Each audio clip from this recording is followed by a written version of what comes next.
नमस्कार दोस्तों, स्वागत है आपका हमारे YouTube चैनल जीके ट्रैकर पे। देखिए फ्रेंड्स, आज के वीडियो में हम बात करेंगे जो हमारी एक सीरीज है टॉप जीके एमसीक्यू सीरीज, और इसका हम आज 44वां पार्ट यहाँ पे कवर करेंगे। जैसा आप जानते हैं, इस सीरीज में हम एग्जामों में बार बार पूछे गए जो आपके मोस्ट रिपीटेड जीके के क्वेश्चंस होते हैं सारे प्रीवियस ईयर के, उनको यहाँ पे कवर करते हैं। और ना सिर्फ क्वेश्चन आंसर को कवर करते हैं बल्कि उनसे रिलेटेड जो आपका पूरा कॉन्सेप्ट होता है उसको भी क्लियर करते हुए चलते हैं। हर सेगमेंट के क्वेश्चन आपको यहाँ पर मिलते हैं, तो आपके प्रीवियस ईयर के क्वेश्चन भी यहाँ पे लग जाते हैं और साथ में रिवीजन भी यहाँ पे हो जाता है। अगर आपने इस सीरीज के जो प्रीवियस पार्ट्स हैं उनको नहीं देखा है, आप उनको प्लेलिस्ट से जाके देख सकते हैं। प्लेलिस्ट का लिंक आपको वीडियो के डिस्क्रिप्शन में और कमेंट सेक्शन में मिल जाएगा। तो चलिए दोस्तों, आज की वीडियो को शुरू करते हैं। आज का हमारा पहला क्वेश्चन है, निम्नलिखित में से कौन राज्यों के पुनर्गठन से संबंधित नहीं है। तो यहां पर आपको कुछ समिति आयोग दिए गए हैं। कौन कौन सी समितियां आयोग जो थी वो राज्यों के पुनर्गठन से संबंधित थी। 3 इंपॉर्टेंट आयोग आपने याद करने हैं जो पुनर्गठन से संबंधित था। एक था आपका धर आयोग, एक थी जीवीपी समिति और एक था फजल अली आयोग। इन तीनों का संबंध राज्य पुनर्गठन से है, जबकि जो राजमन्नार समिति है ये आपके सेंटर और स्टेट के बीच में जो रिलेशनशिप होंगे, यानी कि केंद्र और राज्यों के मध्य संबंधों के बारे में ये समिति बनाई गई थी। तो राजमन्नार समिति यहाँ पे सही आंसर हो जाएगा, ऑप्शन सी इसका उत्तर होगा। अब थोड़ा सा अगर हम इसके डिटेल में जाएं, हमने कहा धर आयोग जो था ये राज्यों के पुनर्गठन से संबंधित है। जो धर आयोग है, पूरा नाम है एसके धर आयोग। इसकी स्थापना होती है, यह आयोग बनाया जाता है जुलाई 1948 में। ठीक है, जब भारत आजाद हुआ तो भाषा के आधार पे राज्यों के पुनर्गठन करने की मांग होने लगी। तो उस समय जो भारत के राष्ट्रपति थे डॉक्टर राजेंद्र प्रसाद, वो एक आयोग का गठन करते हैं एसके धर के अध्यक्षता में, और उसी के नाम पर इसको धर आयोग कहते हैं। यह आयोग अपनी रिपोर्ट देता है दिसंबर 1948 में। इस रिपोर्ट में कहा गया कि राज्यों का गठन भाषा के आधार पर नहीं होना चाहिए, प्रशासनिक सुविधा के आधार पर होना चाहिए। इस रिपोर्ट की समीक्षा करने के लिए कांग्रेस के द्वारा एक समिति बनाई गई, जिसमें आपके जवाहरलाल नेहरू शामिल थे, जिसमें सरदार वल्लभ भाई पटेल थे और पट्टाभी सीतारमैया थे। इन तीनों की समिति को बोला गया जीवीपी समिति, और ये आई थी 1949 में। ठीक है, इस समिति ने इसकी जो रिपोर्ट थी उसकी समीक्षा करी और इसने भी मना कर दिया कि भाषा के आधार पर गठन नहीं होना चाहिए। इसके बाद आंदोलन तेज हो जाते हैं। 1953 में सरकार को मानना पड़ता है कि हम भाषा के आधार पर राज्य का गठन करेंगे, और पहला राज्य बन जाता है आंध्र प्रदेश 1953 में, जो भाषा के आधार पर गठित होता है। अब जब एक बन गया तो अलग अलग राज्यों से भी ये मांग होने लगी। तब तीसरा आयोग बनाया जाता है राज्य पुनर्गठन आयोग, जिसके अध्यक्ष होते हैं फजल अली, और इसको फजल अली आयोग के नाम से भी जाना जाता है। फजल अली आयोग 1953 में बना था, और इसी आयोग की समीक्षा पर, इसी आयोग की सिफारिशों पर 1956 में राज्य पुनर्गठन अधिनियम आया था। तो ये पूरी कहानी है। एक सिंगल क्वेश्चन से हमने पूरे जो आपका बैकग्राउंड था उसको क्लियर कर दिया और सारे तथ्यों को यहां पे कवर कर लिया। नेक्स्ट है, 2011 की जनगणना के अनुसार भारत में लिंग अनुपात और बाल लिंग अनुपात के सही जोड़े का चयन करें।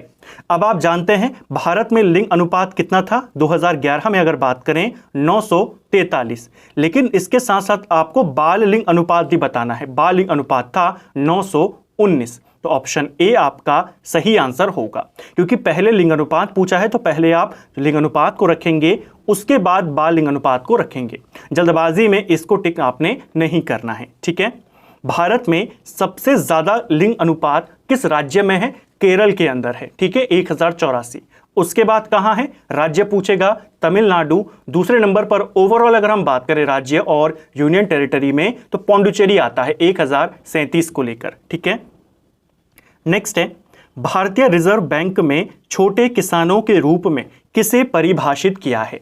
तो देखिए, जो आरबीआई है, आरबीआई ने किसानों को परिभाषित किया है उनके पास जितनी भूमि है उसके आधार पे। तो आपने बताना है छोटे किसान किनको मानता है आरबीआई। छोटे किसान वो किसान होते हैं जिनके पास 1 हेक्टेयर से ज़्यादा और 2 हेक्टेयर से कम भूमि है उनको छोटे किसान कहते हैं। जिनके पास 2 हेक्टेयर से ज़्यादा है वो बड़े किसान हो गए, और जिन किसानों के पास 1 हेक्टेयर तक भूमि है यानी 1 हेक्टेयर से कम है उनको सीमांत किसान बोला जाता है। ठीक है, 2 इंपॉर्टेंट परिभाषा हैं, इनको याद कर लीजिए। आरबीआई द्वारा 1 हेक्टेयर तक की भूमि वाले किसानों को सीमांत किसान कहते हैं और 1 से 2 हेक्टेयर इसके बीच वालों को छोटे किसान बोला जाता है। ठीक है, नेक्स्ट है मास्टर ऑफ गॉड्स किस ग्रह को बोला जाता है? तो मास्टर ऑफ गॉड्स ये कहा जाता है बृहस्पति को। ऑप्शन बी सही आंसर होगा। बृहस्पति हमारे सौर मंडल का सबसे बड़ा ग्रह है। इसको लेकर कुछ इंपॉर्टेंट तथ्य हैं, इनको देखते हैं। सौर मंडल का सबसे बड़ा ग्रह कौन है? जुपिटर, इसी को बोला गया बृहस्पति।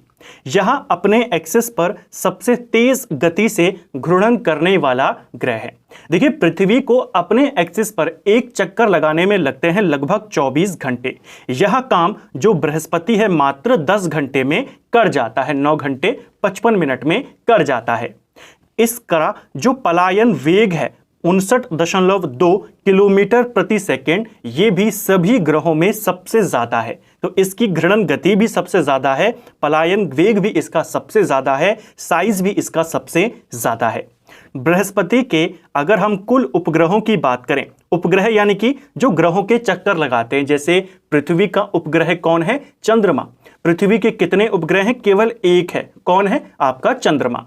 इसी प्रकार बृहस्पति के कुल उपग्रह वर्तमान की बात करें 95 हैं। देखिए, पहले क्या था? पहले जुपिटर के सबसे ज्यादा उपग्रह होते थे, दूसरे नंबर पे शनि होता था। लेकिन फिर क्या हुआ? शनि के नए उपग्रहों की खोज हुई और शनि के सबसे ज्यादा हो गए। लेकिन इसी साल की शुरुआत में दोबारा से बृहस्पति आगे निकल गया। लेकिन अभी मई के महीने में शनि के नए उपग्रहों की खोज हुई है, लगभग 62 उपग्रह नए मिले हैं। अब शनि की संख्या 145 हो गई है।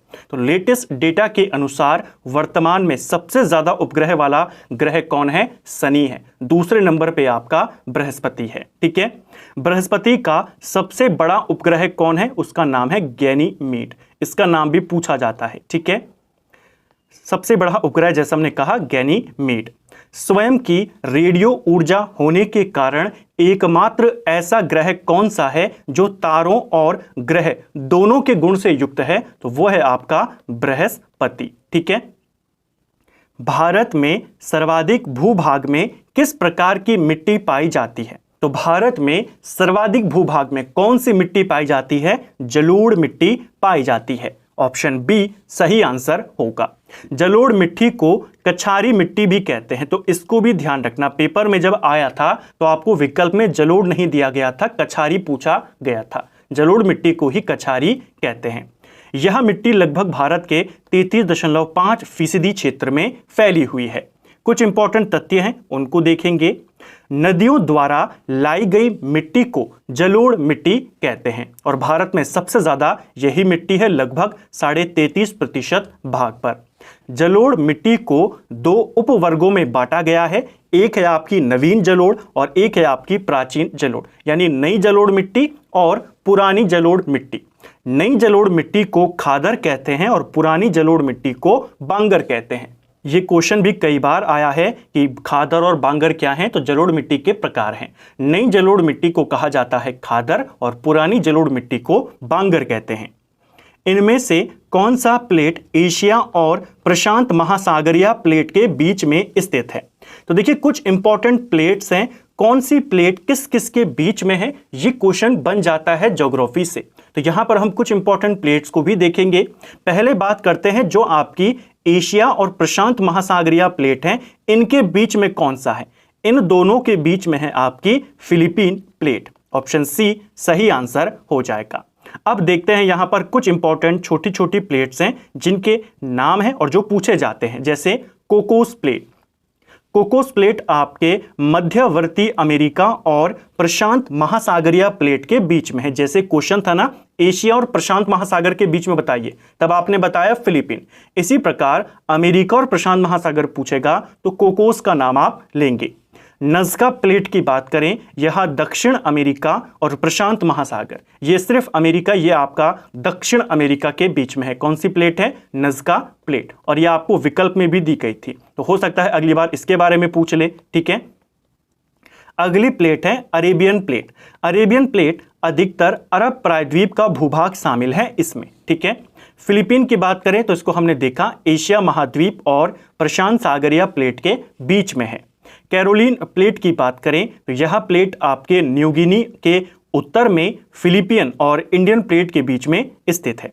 तो न्यू गिनी के उत्तर में है, जो ये फिलीपियन प्लेट है और इंडियन प्लेट है, इन दोनों के बीच में पाई जाती है कैरोलिन प्लेट। और एक और है फ्यूजी प्लेट। फ्यूजी प्लेट आपके ऑस्ट्रेलिया के उत्तर पूर्व में स्थित है, यानी ऑस्ट्रेलिया महाद्वीप में ये पड़ती है। तो ये कुछ इंपॉर्टेंट प्लेट्स के नाम हैं जो आपसे पूछे जा सकते हैं। किस वाद में उच्चतम न्यायालय ने यह व्यवस्था दी कि प्रस्तावना संविधान का एक भाग है? तो सुप्रीम कोर्ट ने प्रस्तावना को संविधान का भाग किस केस में माना? यह माना था केशवानंद भारती केस में। ऑप्शन सी सही आंसर होगा। 1960 में सुप्रीम कोर्ट एक डिसीजन देता है और उसमें कहता है कि प्रस्तावना संविधान का भाग नहीं है, वो प्रस्तावना को संविधान का अंग नहीं मानते। लेकिन 1973 में जब केशवानंद भारती केस का डिसीजन आता है, तब वो कहते हैं कि प्रस्तावना संविधान का इसका भाग है। और इसी केस में, केशवानंद भारती केस में, सुप्रीम कोर्ट के द्वारा मूल ढांचे का सिद्धांत भी दिया जाता है। जो 1960 में डिसीजन आया था कि प्रस्तावना संविधान का अंग नहीं है, वो बेरुबाड़ी केस था, और जो 73 में आया वो केशवानंद भारती केस था। ठीक है, एक और चीज प्रस्तावना को लेकर कई बार हमने क्लियर भी किया है। प्रस्तावना का विचार किस देश के संविधान से है और प्रस्तावना की भाषा किस देश के संविधान से है? तो प्रस्तावना का विचार हमने अमेरिका से लिया है और प्रस्तावना की भाषा हमने ऑस्ट्रेलिया से ली है। ठीक है, नेक्स्ट है, देवताओं का प्रिय धम विजय को ही श्रेष्ठ विजय समझता है, यह किस शासक के शिलालेख में वर्णित है? तो देवताओं का प्रिय धम विजय को ही श्रेष्ठ विजय समझता है। तो देवताओं का प्रिय, देवनाम प्रिय किसको कहा गया है? अशोक को कहा गया है, यानी अशोक के बारे में बात हो रही है। सही आंसर है अशोक का 13वां शिलालेख। 13वें शिलालेख में कहा गया है कि जो धम विजय है यहां पर, यानी कि धर्म की विजय, उसे ही श्रेष्ठ विजय माना गया है। ठीक है, अशोक के द्वारा। मौलाना अबुल कलाम आज़ाद ने 1912 में एक उर्दू साप्ताहिक अल हिलाल शुरू किया। सरकार के द्वारा इस पर प्रतिबंध लगाने के बाद उन्होंने अल बिलाग की स्थापना कब करी?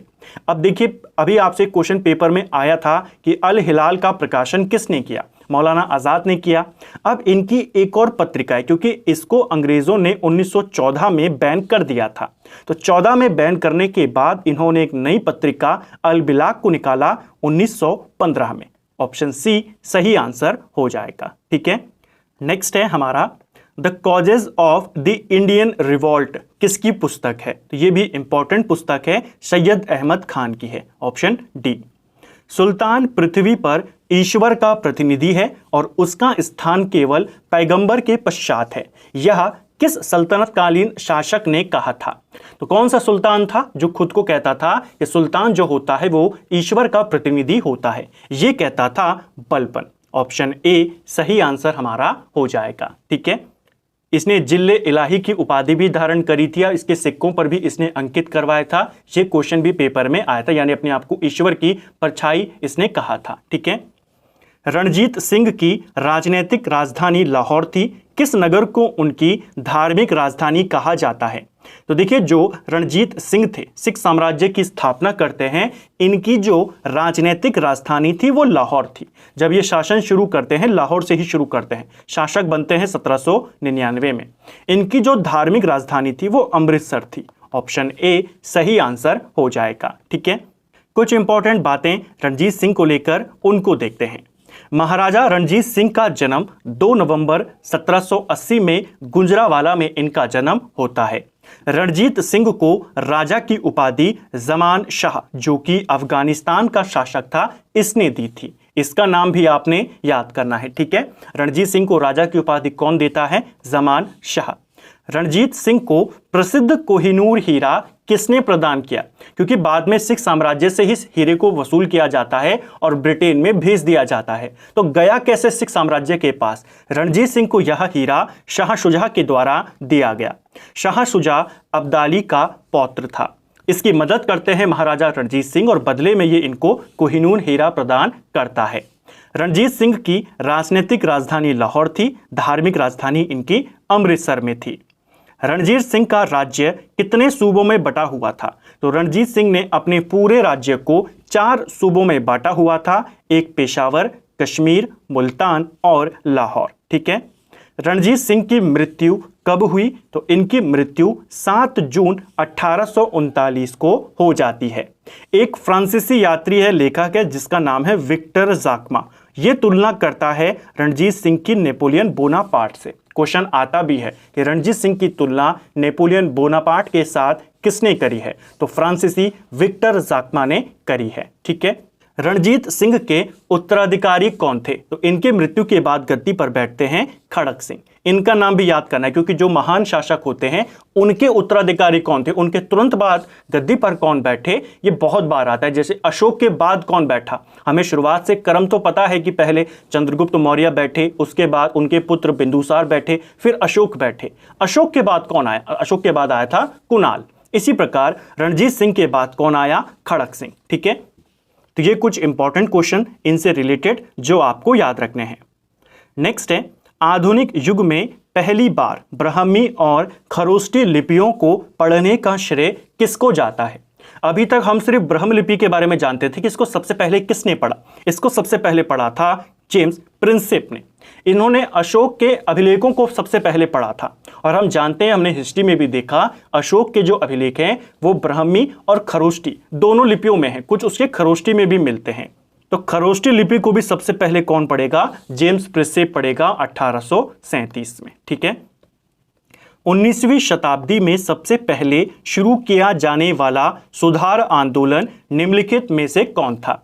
19वीं शताब्दी यानी 1800 से लेकर 1899 के बीच की बात है। तो इनमें से कौन सा आंदोलन सुधार आंदोलन था जो सबसे पहले चला? अगर हम इनके वर्ष की बात करें, प्रार्थना समाज आपकी 1867 में बनती है, ब्रह्म समाज आपके 1828 में बना, आर्य समाज 1875 में बनी, रामकृष्ण मिशन 1897 में बना। अब आप देखते ही बता देंगे ब्रह्म समाज कौन बनाते हैं? राजा राम मोहन राय। ठीक है। औपनिवेशिक भारत में भारतीय विधवाओं के लिए शारदा सदन स्कूल की स्थापना किसने करी? तो देखिए, जो महिलाएं थी जिनके पति नहीं थे ब्रिटिश काल में, उनके लिए शारदा सदन के नाम से एक स्कूल की स्थापना करती हैं पंडिता रमाबाई। ऑप्शन बी सही आंसर होगा। पंडिता रमाबाई के द्वारा 1889 में 1889 में बंबई में इसकी स्थापना की जाती है। ठीक है। अकबर के किस समकालीन शासक ने दिल्ली, आगरा, संभल पर अधिकार कर विक्रमादित्य की उपाधि ली थी? तो देखिए, अकबर के समकालीन थे और दिल्ली, आगरा, संभल पर अधिकार कर लेते हैं और अधिकार करने के बाद विक्रमादित्य की उपाधि धारण करते हैं। इनका नाम था हेमू। ऑप्शन ए सही आंसर हो जाएगा। आप जानते हैं, इन्हीं के साथ, हेमू के साथ 1556 में पानीपत की दूसरी लड़ाई की जाती है, जिसमें एक तरफ हेमू की सेना थी, दूसरी तरफ मुगलों की सेना थी। उसके बारे में भी बात करेंगे। इनसे रिलेटेड कुछ इंपॉर्टेंट बातें उनको देखते हैं। 5 नवंबर 1556 को मुगल सेना और हेमू के मध्य पानीपत का दूसरा युद्ध हुआ, जिसमें हेमू की पराजय हो जाती है। अब शुरुआत देखते हैं कि हेमू आखिर थे कौन। देखिए, सूरवंश पहले चल रहा था दिल्ली पे, आप जानते हैं, हुमायूं को हटा देता है शेरशाह सूरी और उन्हीं के वंशज शासन कर रहे थे। एक सूर शासक था जिसका नाम था आदिल शाह सूरी, और इसी के शासन काल में हुमायूं को वकील ए आला यानी प्रधानमंत्री यहां पर नियुक्त कर दिया गया। तो सूरवंश में प्रधानमंत्री के पद पर थे हेमू। जब हुमायूं ने वापस से दिल्ली पर अधिकार कर दिया तो आदिल शाह ने हुमायूं को मुगलों से बाहर निकालने के लिए भेजा था, यानी ये काम किसको दिया गया? हेमू को दिया गया। हेमू एक बड़ी सेना तैयार करते हैं, दिल्ली पर आक्रमण करते हैं, क्योंकि आप जानते हैं हुमायूं तो मर चुका था, अकबर छोटा था, बैरम खान के साथ था। तो हुमायूं दिल्ली पर अधिकार कर लेते हैं। अक्टूबर 1556 में हुमायूं ने विजेता के रूप में दिल्ली में एंटर किया और हिंदू राज की स्थापना करी। हालांकि यह जो शासन था बहुत छोटी अवधि के लिए उन्होंने स्थापित किया था, अक्टूबर में किया और अगले ही महीने नवंबर में इनका युद्ध होता है, पानीपत का युद्ध, जिसमें ये पराजित हो जाते हैं। हुमायूं ने जब राजा बने तो इन्होंने विक्रमादित्य की पदवी धारण करी, अपने नाम के सिक्के भी इन्होंने चलाए थे। तो किसके प्रधानमंत्री थे? आदिल शाह सूरी के। ठीक है, इसको आपने याद करना है। और पानीपत का दूसरा युद्ध कब हुआ? 5 नवंबर 1556 को। ठीक है, 1916 में किस भारतीय ग्रमपंथी ने कहा कि कांग्रेस लॉर्ड डफरिन के दिमाग की उपज है? तो कांग्रेस को डफरिन के दिमाग की उपज किसने बताया? ये बताया था लाला लाजपत राय ने। लाला लाजपत राय ने कांग्रेस के गठन को सेफ्टी वॉल्व के सिद्धांत से जोड़ा और ये भी कहा कि ये कांग्रेस जो है डफरिन के दिमाग की उपज है।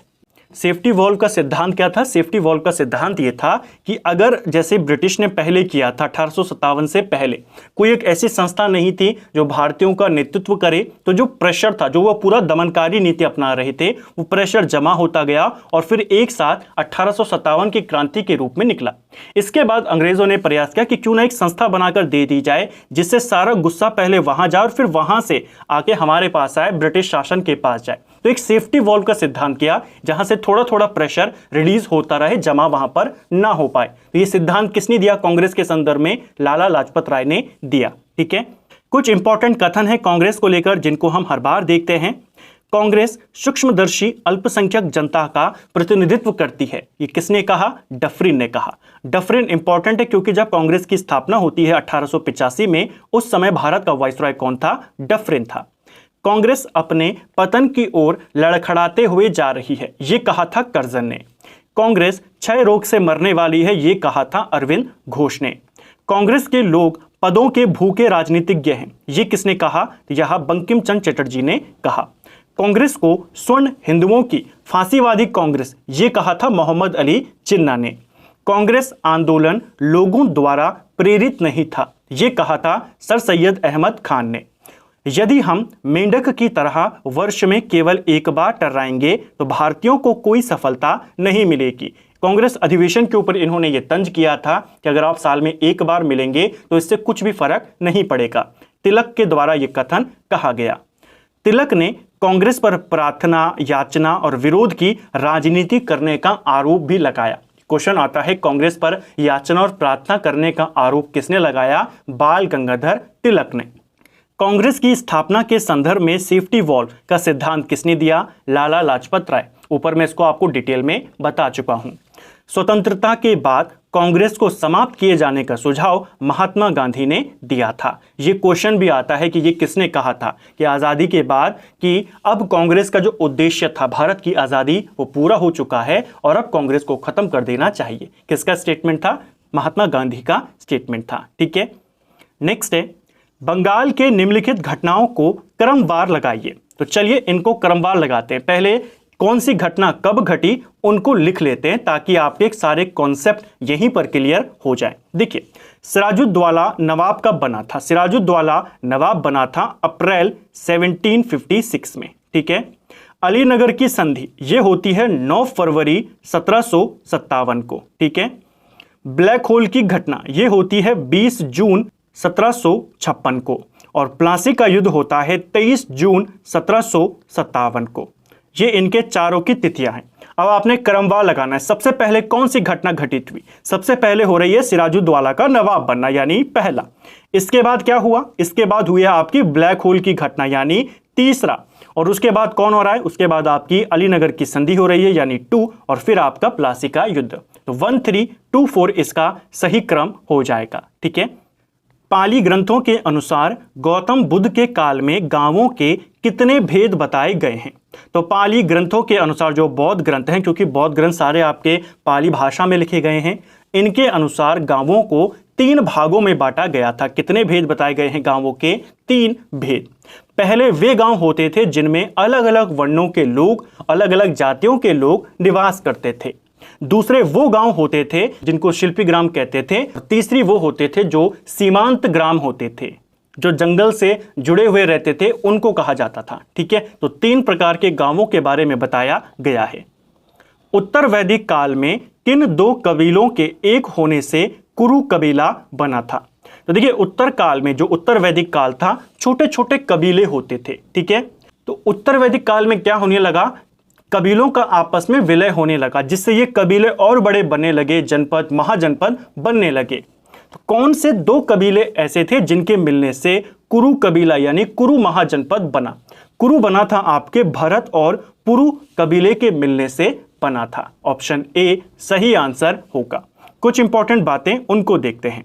उत्तर वैदिक काल में छोटे छोटे कबीले एक दूसरे में विलीन होकर बड़े क्षेत्रगत महाजनपद बनने लगे।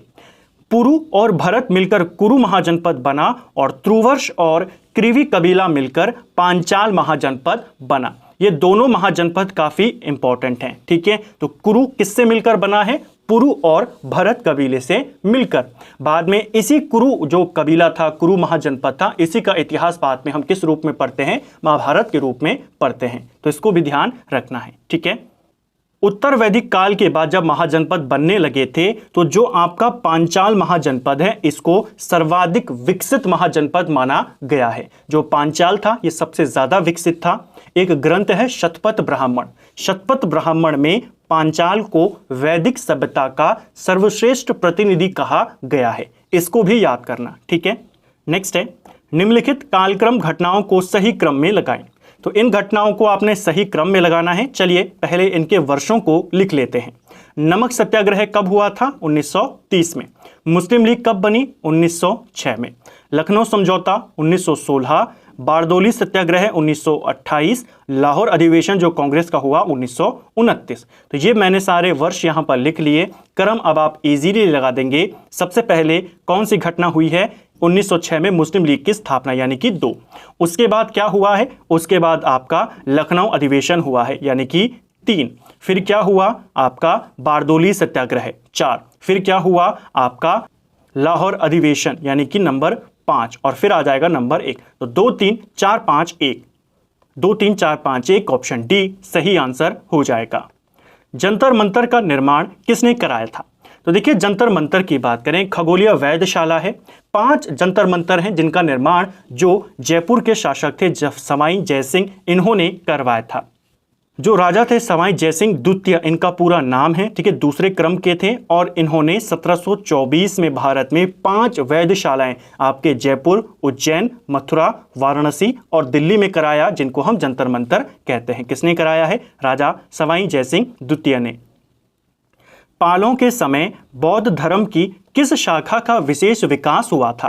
तो देखिए, जो पाल नरेश थे, विशेषकर बंगाल की साइड ये शासन करते थे, इनके काल में बौद्ध धर्म की एक शाखा का विशेष विकास हुआ। वो शाखा थी वज्रयान शाखा। ऑप्शन ए सही आंसर होगा। कुछ इंपॉर्टेंट पॉइंट्स हैं, इनको देखेंगे। ईसा की 5वीं या 6ठी शताब्दी से बौद्ध धर्म पर तंत्र मंत्रों का प्रभाव बढ़ने लगा, यानी गुप्त काल में। क्वेश्चन आता है कि जो वज्रयान शाखा है ये कब विकसित हुई? तो ये आई गुप्त काल में। इसका जो प्रॉपर विकास हुआ वो पालों के काल में हुआ, ठीक है। बौद्ध धर्म में बढ़ते हुए तांत्रिक प्रभाव के चलते बौद्ध धर्म की एक नई शाखा के रूप में वज्रयान का विकास हुआ। वज्रयान का सबसे अधिक विकास 8वीं सदी में हुआ। जो शासन किसका था? पालों का शासन था। वज्रयान ने भारत से बौद्ध धर्म के पतन का मार्ग प्रशस्त किया। क्वेश्चन भी आता है कि भारत में बौद्ध धर्म के पतन का जो मेन कारण है वो क्या था? वो थी इसकी वज्रयान शाखा, क्योंकि इसमें तंत्र मंत्र का ज्यादा इस्तेमाल होने लगा था। और इस वजह से जो वज्रयान शाखा थी और जो हिंदू धर्म था, इनके बीच का जो अंतर था वो और ज्यादा कम हो गया था, जिससे बौद्ध धर्म का जो महत्व था उस समय वो कम होना शुरू हुआ।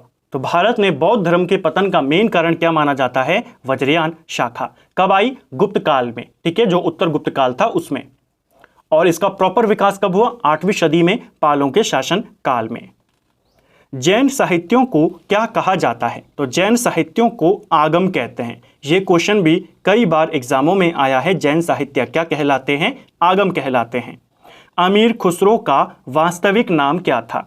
तो अमीर खुसरो, जिसको भारत का तोताए हिंद कहते हैं, इसका वास्तविक नाम था मोहम्मद हसन। ऑप्शन ए सही आंसर होगा।